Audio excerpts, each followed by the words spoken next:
Your Honor, na-comply ko po yung mga requirements. Yung pong binabanggit ni Honorable Senator Jinggoy Estrada, ito po yung may mga pinabago sa akin ang PIDEA HRS nung panahon po na yon. Kasi may mga information po ako doon na hindi ko pa alam kung ano yung status noon.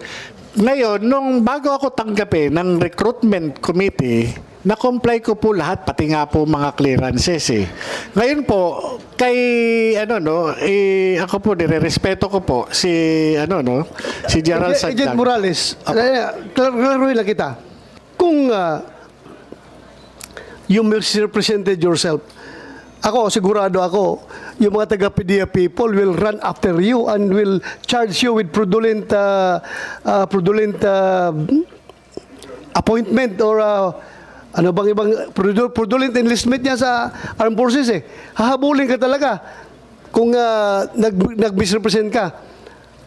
I am sure, hahabulin ka. Your Honor, Mr. Chairman, no recruitment process, na-comply ko po lahat yung kaya nga po ako nagkaroon ng appointment. At ako po ay naging subject po nung background investigation ng PIDEA. Ang ano po niyan, ang PIDEA po, ang tumanggap sa akin. Yung sinasabi po ni Gerald Santiago na sinisisi ko po siya doon sa hindi po.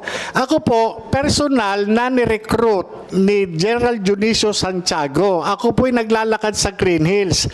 Huminto po yung kotse sa harap ko mismo. Ang sabi niya sa akin, gusto mo mag-PIDEA? Sabi ko, sir, qualified po ba ako? Di ba board passer ka? Yes, sir. Oh, may barong ka. Sabi niya sa akin, yes, sir. Punta ka ron kay Wilkins. Alam mo yung Castañeda? Yes, sir. O, punta ka ron. Akala ko pa nga po kung sino po yung Wilkins. Yung pagdating ko nga po ron, yung po pala yung superintendent ng PIDEA Academy.